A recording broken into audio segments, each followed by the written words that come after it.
So this is the week that all the students look forward to, and they get to do the full lane bowling with 10 pins, and they get to use the iPad, which is set up over there on top of the mat, as their scoreboard.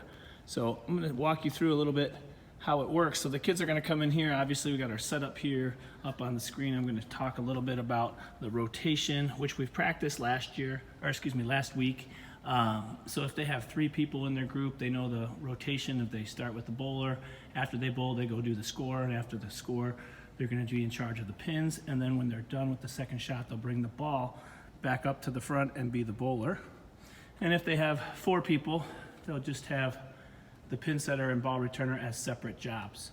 One of the apps that we're gonna use to keep score today is my bowling scorecard, which looks like this. And it's just a score sheet where the students will enter their names down the left side that are in the group. And then once their names are in, they simply select the little box at the top and how many pins were knocked down in each shot. Now the kids are going to be at lanes that I have set up here. So this is my purple lane. So they have an iPad here, and the student will be sitting up on top of the mat so that the iPad doesn't get stepped on or anything. This is gonna be their scoreboard, so they'll be able to keep score for their team here, and then so on.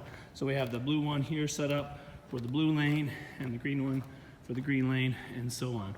So we've got 6 lanes set up with 6 iPads, just a little bit of a way that I incorporate the technology. Very much like the bowling alley where it'll keep the score for them, but here they just gotta enter the number of pins that they knock down on each turn, and then rotate through the positions of bowler, scorekeeper, pin setter, and ball returner. And we'll try to get through as many rounds as we can, or as many frames as we can. Hopefully the next day that I see them this week, we'll be able to get through all 10 frames.